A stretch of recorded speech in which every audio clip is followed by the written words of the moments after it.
Hello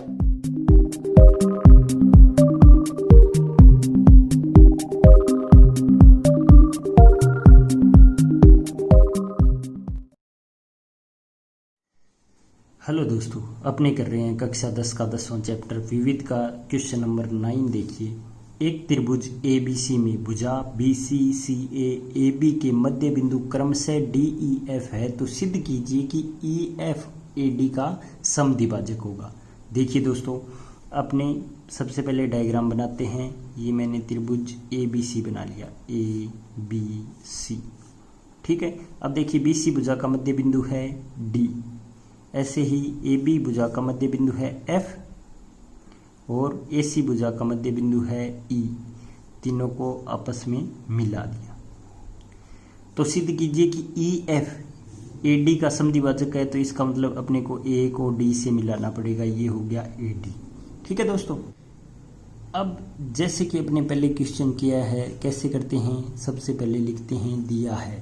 तो क्या दिया है कि त्रिभुज ABC है, तीनों भुजाओं के मध्य बिंदु है AD और ये A और D को मिलाया हुआ है, ये है अपने पास दिया हुआ। अब देखिए, उसके बाद अपने करते हैं सिद्ध करना है। तो सिद्ध करना है लिख देना, आप खुद ही कर लेना, ये बिल्कुल आसान पार्ट है क्वेश्चन का। तो सिद्ध कीजिए में क्या करोगे कि EF AD का समद्विभाजक है, यहाँ आप ये लिख दोगे। अब देखिए, जो काम अपनी तरफ से करना है वो होता है रचना या उपपत्ति में।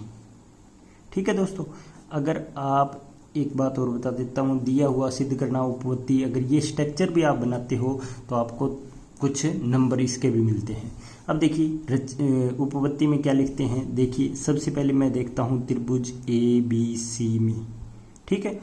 तो दोस्तों, मैंने पहले भी एक प्रमेय आपको बताई है कि त्रिभुज की किन्हीं दो भुजाओं के मध्य बिंदु को मिलाने पर तीसरी की भुजा के रेखाखंड क्या होता है, समानांतर होता है।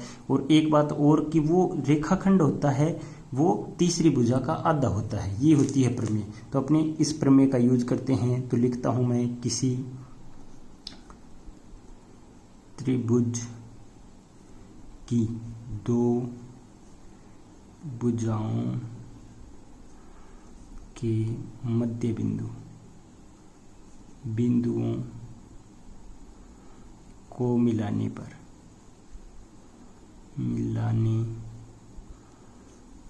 पर प्राप्त रेखाखंड तीसरी भुजा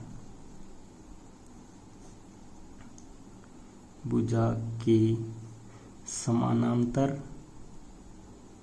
व आधा होता है।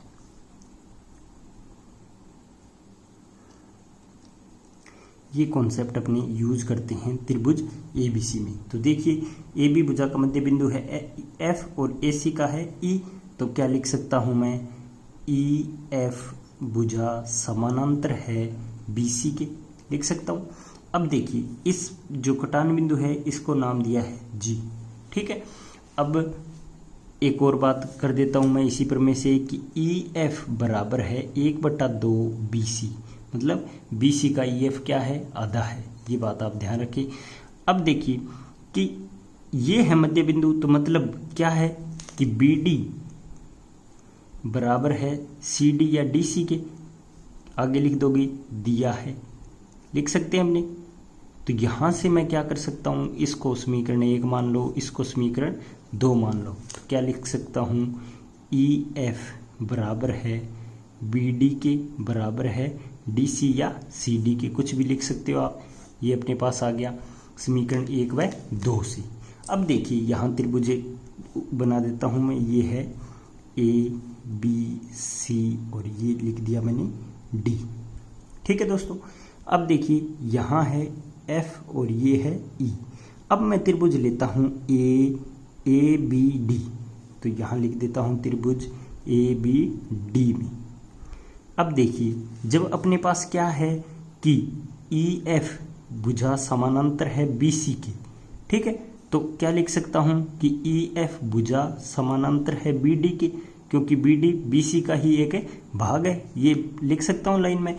ये अगर लाइन लिख दी, मतलब देखिए त्रिभुज ABD में, इस त्रिभुज को आप देखिए कि ये है मध्य बिंदु AB और ये कोई बिंदु है जी। अपने को पता नहीं है कि मध्य बिंदु है, लेकिन अपने को पता है कि एफ जी समानांतर है बी डी के, ठीक है, क्योंकि जी है ई एफ पर। अब समानांतर है बी डी भुजा के। देखिए किसी दो भुजाओं के बिंदुओं को मिलाने पे तीसरी भुजा का बिंदु बराबर आया है, मतलब ए डी का मध्य बिंदु क्या है, जी है। तो यहाँ कह सकता हूं, तो हम कह सकते हैं कि ए डी भुजा का मध्य बिंदु जी है, ठीक है। तो अपने जो प्रूव करना था कि जी ई एफ है वो ए डी को समद्विभाजित करता है, तो यहाँ लगभग अपना प्रूव भी हो गया। अब देखिए इसके अलावा क्या प्रूव कर सकता हूँ मैं कि अपने को पता है ई जी या बराबर है एफ जी के, क्योंकि देखिए ये दोनों पार्ट भी बराबर है, ठीक है। अब देखिए इसको प्रूव कैसे करोगे, जब आप त्रिभुज लोगे ए सी डी के लिए, ठीक है, तो ये आ जाएगी आपकी।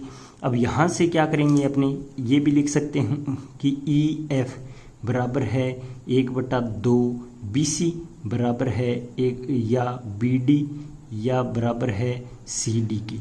अब ये आ गई तीनों लाइनें। यहाँ से अपने क्या लिख सकते हैं कि रेखाखंड